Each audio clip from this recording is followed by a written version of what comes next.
Welcome back to Peach State Politics. I'm Stephen Fowler, your GPB Education Capital correspondent. Walking through the hallways of the Capitals, I run into a lot of people in fancy suits with little black name tags that say lobbyist on them, and I wondered, what is it exactly that they do? Well, I asked a few, and here's what I found out. Lobbyists are people who are paid by corporations, outside groups, and organizations to advocate for or against certain legislation that would benefit or harm those groups. So you've got maybe a teachers group. They may have a lobbyist who comes and talks to lawmakers and say, we as teachers would like for this bill to pass. We as teachers would not like for this bill to pass.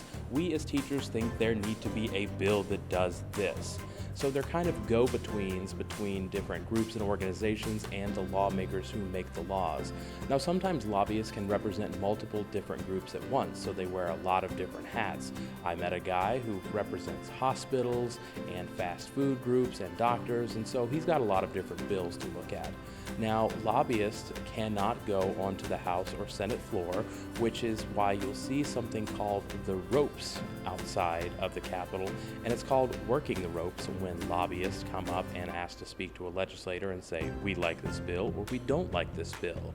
The other thing about lobbyists is that they are regulated. You can see a list online of everyone who is registered as a lobbyist and what industry that they are lobbying for.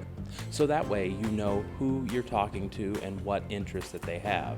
Lobbyists also spend a lot of time sitting in committee meetings and subcommittee meetings and hearings, tracking the bill's progress so they can provide input to lawmakers and say, we like this, we don't like this, and so they can report back to the people they're lobbying for about the status updates of the bill. Do you have more questions about lobbying or anything to do with state government?